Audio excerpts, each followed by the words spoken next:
પ્રકરણ 2 યબ્ધ વિષયો વિનશ્યતિ. સંસ્કૃતમાં પંચતંત્ર અને હિતોપદેશ એ પ્રાણી કથાના પ્રસિદ્ધ ગ્રંથો છે. તેમાં પ્રાણીઓને પાત્રો તરીકે લઈને મનુષ્યોને જીવનમાં ઉપયોગી ડહાપણનો બોધ ખૂબ સરસ અને સહજ રીતે આપવામાં આવ્યો છે. બાળકથી માંડીને વૃદ્ધ સુધીના સૌ કોઈને વાર્તા સાંભળવી ગમે છે. રસની અનુભૂતિ થતી હોવાથી વાર્તામાં ગૂંથવામાં આવેલા બોધનો સહેજ પણ ભાર લાગતો નથી. આ પાઠ પંચતંત્ર અને હિતોપદેશ એમ બંને ગ્રંથોના આધારે તૈયાર કરવામાં આવ્યો છે. પંચતંત્રના રચયિતા વિષ્ણુ શર્મા છે. તેમણે મિત્રભેદ, મિત્ર સંપ્રાપ્તિ, કાકોલુકીય, લબ્ધ પ્રણાશ અને અપરીક્ષિત કારક એમ 5 વિભાગોમાં પંચતંત્રની રચના કરી છે. તેમાં પ્રથમ વિભાગ મિત્રભેદમાં આ વાર્તા મળે છે. હિતોપદેશના રચયિતા નારાયણ પંડિત છે. હિતોપદેશમાં મિત્રલાભ, સ્યુહદભેદ, વિગ્રહ અને સંધિ એમ કુલ 4 વિભાગો છે. તેમાં સંધિ નામના ચોથા વિભાગમાં આ વાર્તા છે. અહીં અનાગત વિધાતા, પ્રત્યુત્પન્નમતિ અને યત ભવિષ્ય એમ 3 માછલાની વાર્તા છે. માછીમારોથી બચવા માટે અનાગત વિધાતા બીજા સરોવરમાં જતું રહે છે. પ્રત્યુત્પન્નમતિ જાળમાં ફસાય છે ત્યારે પોતાની શીઘ્ર બુદ્ધિથી માર્ગ કાઢીને જાતનું રક્ષણ કરે છે. યત ભવિષ્ય નામનું ત્રીજું માછલું આવશે ત્યારે જોઈ લઈશું એમ વિચારીને ભવિષ્યને આધારે બેસી રહીને પોતાનો વિનાશ નોતરે છે. ત્રણેય માછલાને આપવામાં આવેલા નામ તેમના સ્વભાવનો નિર્દેશ કરે છે. ભવિષ્યમાં આવનારી મુશ્કેલીઓનો ઉપાય માણસે અગાઉથી વિચારવો જોઈએ અને મુશ્કેલી આવી પડે ત્યારે પોતાની બુદ્ધિનો ઉપયોગ કરીને તેમાંથી માર્ગ શોધવો જોઈએ. માત્ર નસીબના જ આધારે બેસી રહેનાર આળસુ અને નિરુદ્યમીની દશા યત ભવિષ્ય જેવી થાય છે. પૂરા એકસ્મિન જલાશયે અનાગત વિધાતા પ્રત્યુત્પન્નમતિઃ યદ ભવિષ્યશ્ચેતિ ત્રયો મત્સ્યાઃ વસન્તિ સ્મ અથ કદાચિત તમ જલાશયમ દૃષ્ટવા ધીવરેઃ ઉત્કમ અહો બહુત મત્સ્યોસ્યમ હૃદયઃ કદાચિદ અપિ ન અસ્માભિઃ અન્વેષિતઃ તદધ્ય આહાર વૃત્તિઃ સજ્જતા સ્વ અત્રાગમ્ય મત્સ્ય કૂર્માર્દયો વ્યાપાદયિતવ્યાઃ ઇતિ નિશ્ચયઃ. અનુવાદ: પૂર્વે એક સરોવરમાં અનાગત વિધાતા, પ્રત્યુત્પન્નમતિ અને યત ભવિષ્ય નામના 3 મત્સ્યો રહેતા હતા.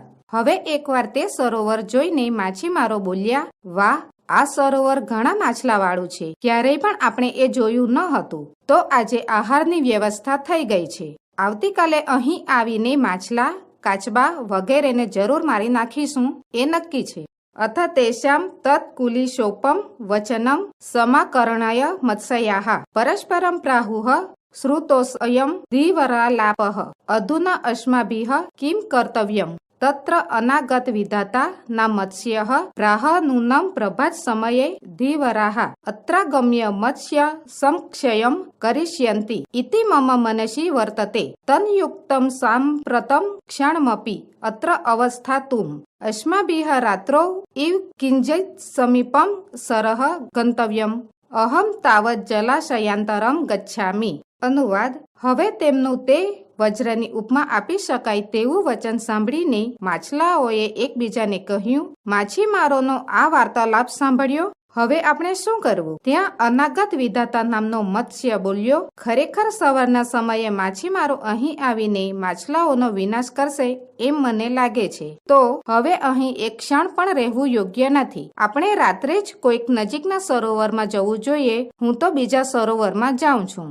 અપરઃ પ્રત્યુત્પન્નમતિઃ પ્રાહ ભવિષ્યદર્થે પ્રમાણભાવત કુત્ર મયા ગંતવ્યમ તદુત્પન્ને યથા કાર્ય તદનુષ્ઠેયમ તથા ચોક્તમ ઉત્પન્નામાપદમ યસ્તુ સમાધતે સબુદ્ધિમાન. અનુવાદ: બીજો પ્રત્યુત્પન્નમતિ બોલ્યો, ભવિષ્યને માટે પ્રમાણનો અભાવ હોવાથી મારે ક્યાં જવું? તો જેવી પરિસ્થિતિ ઉત્પન્ન થાય તેવું કાર્ય કરવું જોઈએ. વળી કહેવાયું છે, ઉત્પન્ન થયેલી આફતનો જે નિવેડો લાવે છે તે બુદ્ધિશાળી છે. તતો યબ્ધ વિષયણ ઉક્તમ ધીવરાણામ વચન માત્રેણ પિતૃપૈતામ હિ કસ્ય જલાશયસ્ય ત્યાગઃ ન યુજ્યતે યદિ આયુઃ ક્ષયો અસ્તિ તદા અન્યત્ર ગતાનામપી મૃત્યુઃ ભવિષ્યતિ એવ ઉક્તમ ચ યત ભાવિ ન તદ્ભાવિ ભાવિ ચેન્નમ તદન્યથા ઇતિ ચિંતા વિષઘ્રોષ્ય